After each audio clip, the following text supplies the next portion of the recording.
어땠습니까? 일주일 동안 부활의 신앙으로 믿음으로 넉넉하게 사셨어요? 네.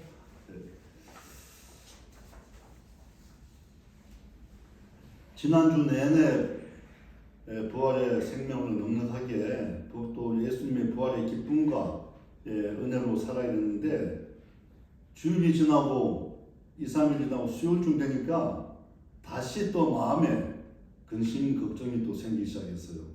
인간의 계획과 또 우리가 또 무엇을 할 것인지, 이번 주에 내가 뭘 해야 되는데 어떻게 그렇게 할 것인지, 그러면서 또 근심 걱정이 이 마음속에 들어오는 겁니다. 여러분들도 다 그러셨는지 모르겠는데 우리가 부활신앙을 붙잡고 살아가도록 해야 되겠습니다. 우리 한번 몇 분에게 인사하겠습니다. 부활신앙으로 충만합시다. 부활신앙으로 충만합시다. 부활의 예수님을 믿습니다. 아멘. 오늘 본문을 한번 읽도록 하겠습니다. 마태복음 16장 13절에서 16절 이 말씀을 오늘 제가 본문으로 해서 말씀을 전하고자 합니다. 다 같이 한번 읽겠습니다. 예수께서 가이사라 빌립보 지방에 이르러 제자들에게 물어 이르시되 사람들이 인자를 누구라 하느냐? 이르되 너는 세례 요한, 때는 엘리야, 어떤 이는 예레미야 선지자 중의 하나라 하나이다.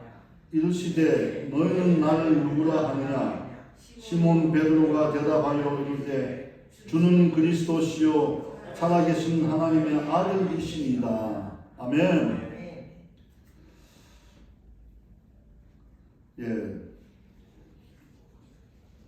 지난주에 역시 계속해서 근심 걱정이 생길 때에 예수님께서 갑자기 이런 말씀을 하시는 것 같아요.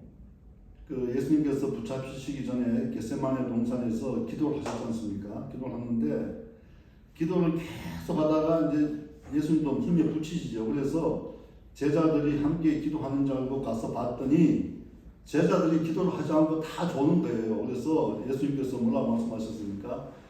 너희들이 나와 함께 한 시간도 함께 깨어서 기도하지 못하느냐 이렇게 말씀하셨습니다. 그런데 갑자기 내 마음에 나의 부활에 대한 기쁨과 은혜가 단 3일도 못 가더냐 이렇게 꾸짖는 것 같아요, 나한테. 그래갖고 굉장히 제가 회개를 했습니다. 지금도 우리가 살아가면서 매일매일 예수님의 부활신앙, 주는 그리스도시요 살아계신 하나님의 아들이십니다. 이 믿음을 갖고 살아가면 우리가 두려움이 없습니다.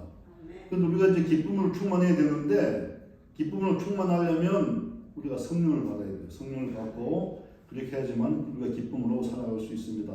저는 가끔 이렇게 마음이 흔들리고 믿음이 흔들릴 때 예전에 어릴 때 교회 나갔던 때를 생각합니다. 그때 4살 때 제가 아버님께서 다 교회 나가라고 이렇게 해서 우리 누님들 손잡고 교회 나갔는데 교회 갔다가 물론 교회 가면 즐겁고 행복하죠. 예수님에 대해서 말씀 들을 때는 너무나 가슴이 벅차고 기쁘고 행복했고 또 예배 드리고 집에 올 때는 누님들이 손잡고 이렇게 같이 오는데 마치 하늘 위를 걷는 것 같아요. 구름 위를 걷는 것처럼 그렇게 기쁘고 행복한 그런 기억을 갖고 있습니다. 그래서 믿음이 좀 약해지고 마음이 흔들릴 때 그때 그 기억을 계속 반추하면서 오늘 시몬 베드로가 고백한 저 고백을 저희가 갖고 계속해서 되뇌이고 이렇게 하게 됩니다. 우리가 예수님의 은혜에 감격하며 살아가는 길은 무엇일까? 예수님께 물어본다면 예수님께서 아마 이렇게 대답하시지 않을까 이렇게 생각합니다. 항상 기뻐하라. 근심하지 말라. 내가 너와 함께한다. 구원에 감사하라. 그리고 쉬지 말고 기도해라. 이렇게 우리에게 말씀하실 것 같아요. 베드로의 신앙 고백이야말로 우리의 평생 신앙 고백이 되어야 합니다. 평생 예수님 부활의 감격과 기쁨으로 살아가면 우리가 반드시 이 신앙 고백을 붙잡고 살아가야 할 것입니다. 그런데 베드로가 어떻게 이런 신앙 고백을 할 수 있었을까? 굉장히 궁금해집니다. 왜냐하면 베드로의 믿음이 흔들리는 믿음이었습니다. 베드로는 그렇게 믿음이 좋은 아주 제자들 12명의 제자들 다 그렇게 영적으로 깨어서 이렇게 사물을 바라보고 예수님에 대해서 정확하게 인지했던 그런 신앙이 아니었습니다. 베드로의 믿음을 단적으로 보여주는 것이 어떤 것인가 하면 예수님이 잡히시던 밤에 예수님을 모른다고 3번이나 부인했습니다. 3번이나 부인하는 그런 베드로가 오늘 이렇게 위대한 신앙을 고백할 수 있었던 것은 참으로 놀라운 일입니다. 예수님께서 가이사의 대제사장 부하들에게 잡히시기 1년 전에 예수님이 제자들과 함께 갈릴리 호수 산에 올라가서 사흘 동안 따라다니면서 굶주렸던 사람들에게 떡 7개와 작은 물고기 2마리로 먹이십니다.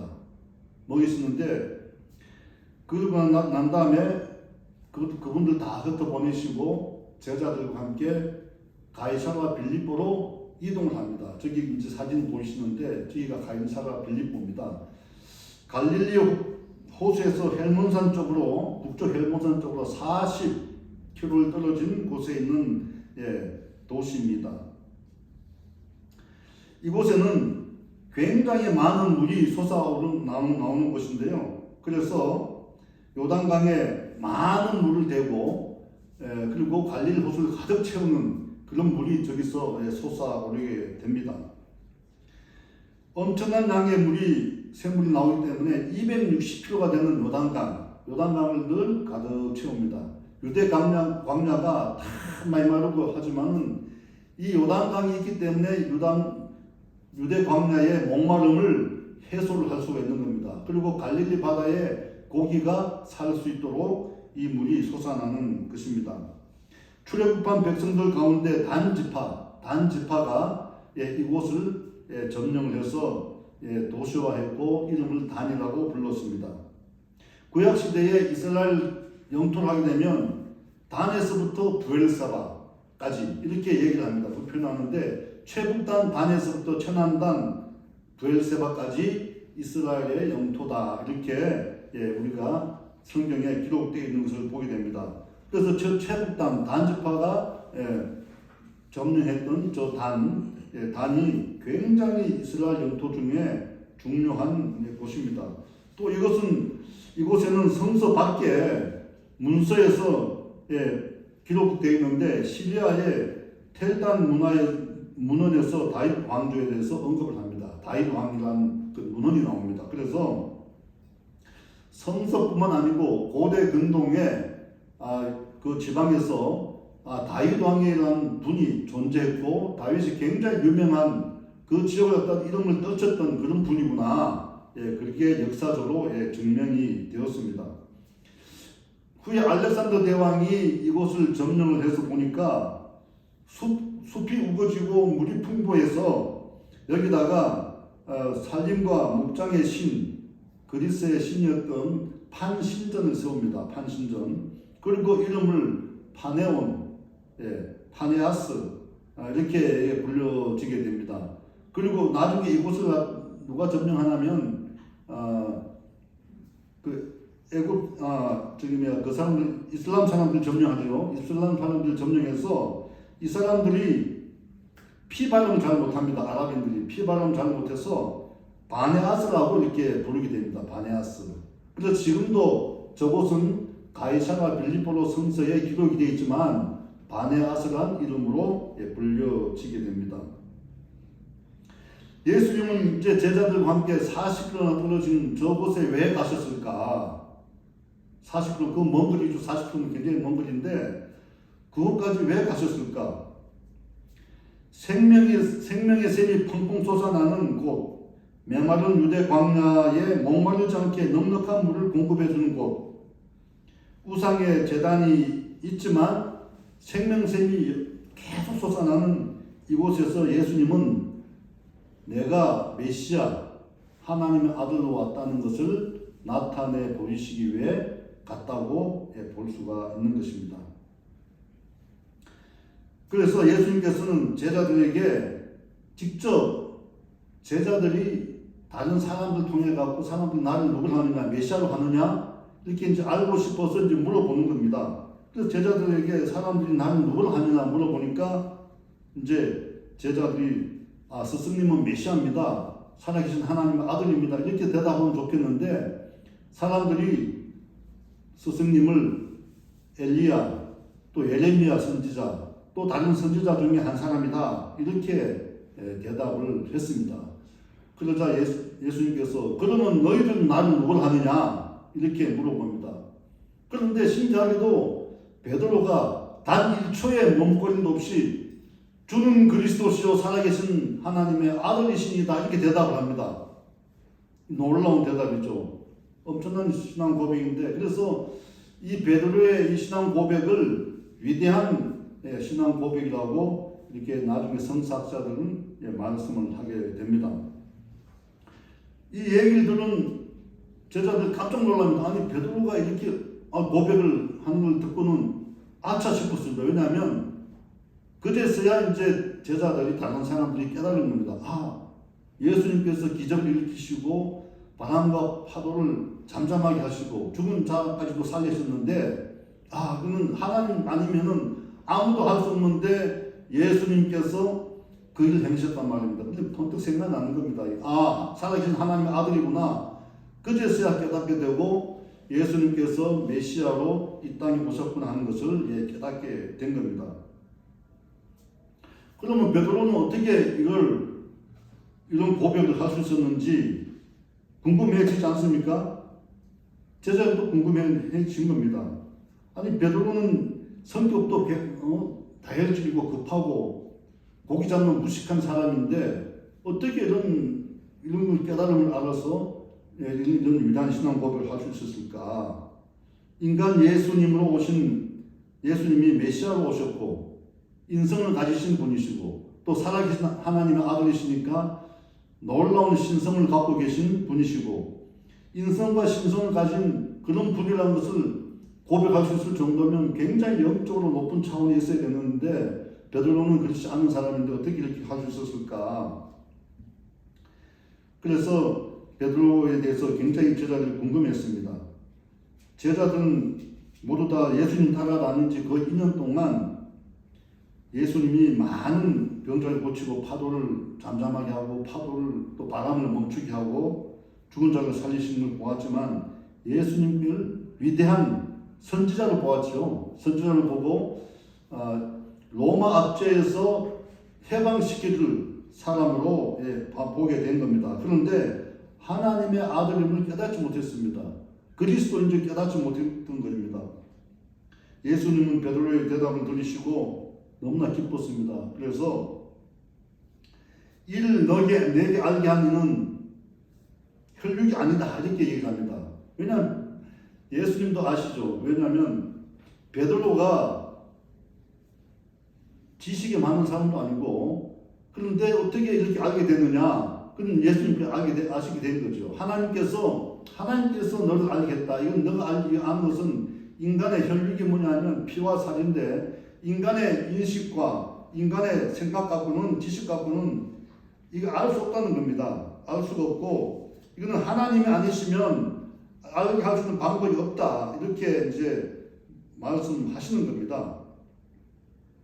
그래서 예수님께서는 이를 내게 알게 한 것은 혈육이 아니다. 그렇게 말씀을 하십니다. 그리고 이어서 이는 하늘에 계신 내 아버지가 너를 알게 하셨다. 이렇게 대답을 말씀하십니다.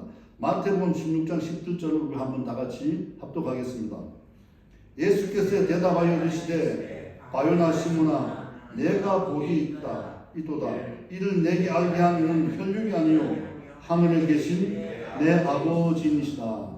아멘.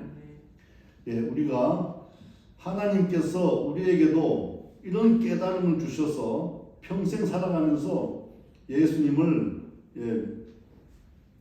그리스도시요 살아계신 아버지 하늘에 계신 살아계신 아버지 하나님의 아들이십니다. 이 믿음을 굳세게 붙잡고 가시길 축원합니다. 하나님이 계시와 영감을 주셨기 때문에 베드로가 이런 위대한 신앙 고백을 할 수 있었다고 예수님께서 말씀하고 계십니다. 그렇습니다. 하나님은 베드로에게 깨달아 알도록 계시와 영감을 주셨습니다. 이것이 하나님의 은혜입니다.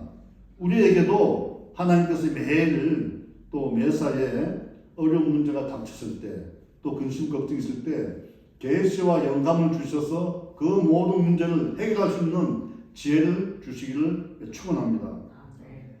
그래서 기독교는 하나님이 주시는 은혜, 거기에 우리가 기도와 응답을 하는 계시의 종교인 겁니다.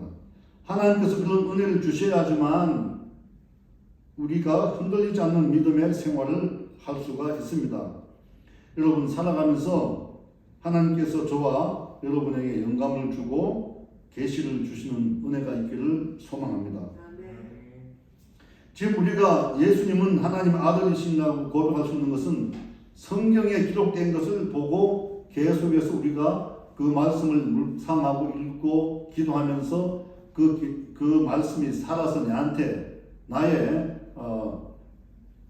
말씀이 되도록 그렇게 기도를 하고 있는 겁니다. 그런데 교회는 성도들의 이 같은 믿음 위에서 이런 고백 위에서 세워지는 것입니다. 베드로의 고백을 들으시고 예수님은 이어서 말씀하십니다. 너는 베드로라. 여러분, 교회는 이런 믿음 위에서 바탕에서 서가는 것이 견고히 서가는 것입니다. 예수님을 떠나지 않겠다고 호언장담했던 베드로가 예수님이 붙잡히시던 밤에 3번이나 예수님을 모른다고 부인했습니다.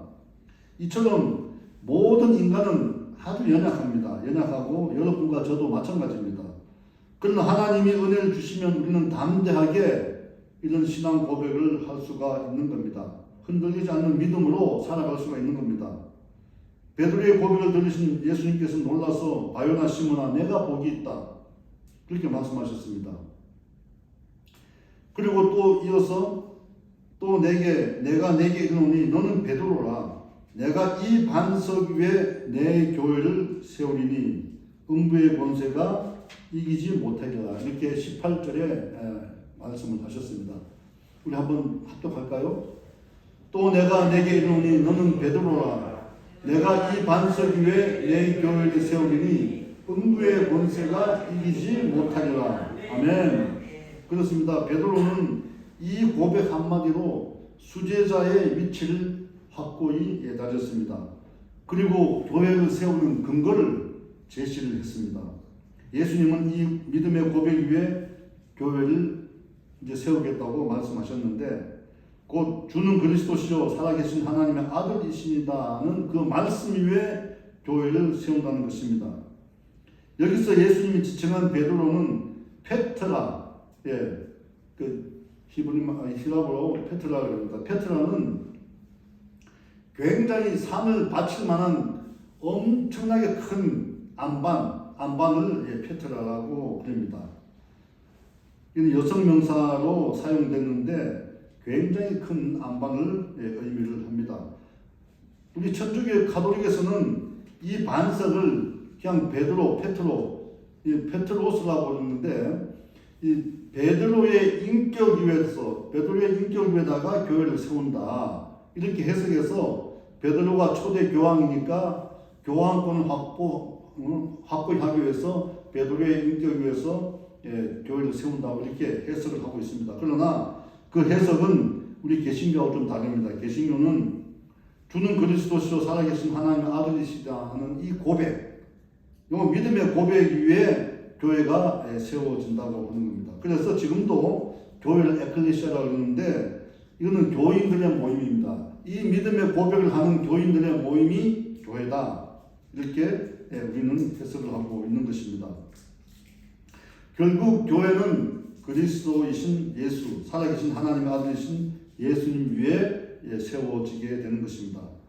그러므로 유대인과 이방인들의 구분 없이 예수님을 구세주로 믿는 믿음의 교인들, 모임인 보편적인 교회는 이 바로 베드로의 고백같이 이런 고백을 하는 사람들 믿음 위에 세워지게 되고 견고해지는 겁니다. 여기 계신 우리 성도님들 다 베드로의 이 위대한 신앙 고백을 갖고 있기 때문에 여러분들의 믿음 위에 이 교회가 세워졌고 또 든든히 서가고 있는 겁니다. 예, 그래서 여러분 이 믿음을 꼭 붙잡고 걸어가셔야 됩니다.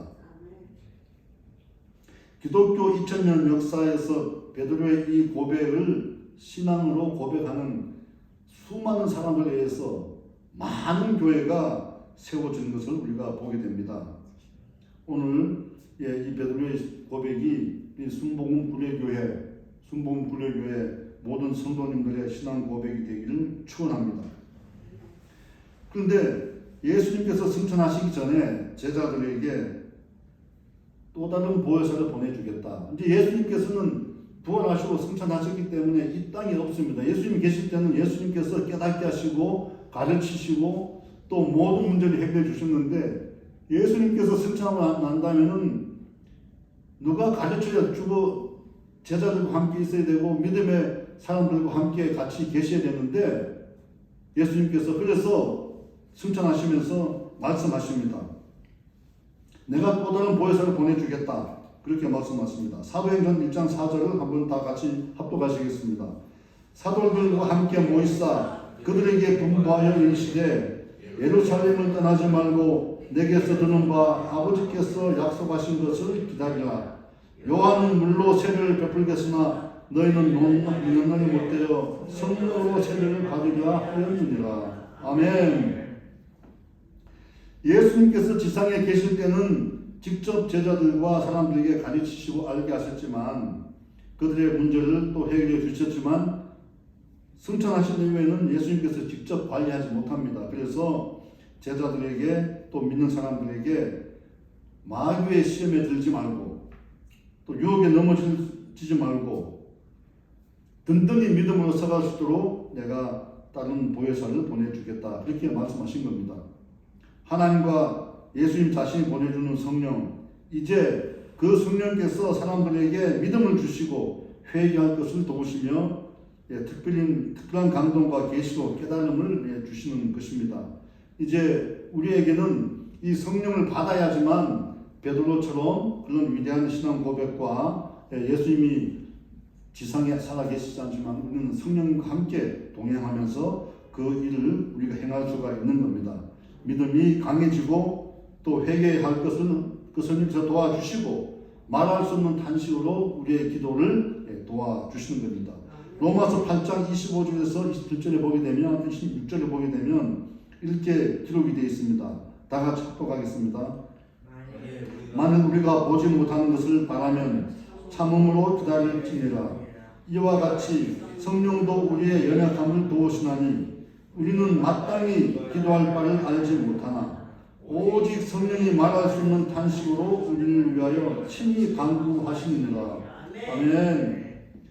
성령은 각 사람에게 주어지는데 각 사람에게 이 성령이 머물러 있게 됩니다. 기도를 통해서 성령을 충만하게 받으면 우리 안에 죄의 본성은 사라지고 화평을 사랑하며 인내하고 충성하며 온유와 절제, 충성의 인격으로 변화되는 것입니다. 할렐루야. 여러분, 우리 모두에게 저주를 풀어주시고 또 우리의 모든 문제를 해결해 주시는 예수님, 이어서 성령께서 이 땅에 오셔서 우리에게 이런 은총을 주시기를 축원합니다. 이제 성령님이 예수님을 대신하여 일을 하시기 때문에 우리는 매일매일 성령 충만을 받도록 해야 됩니다.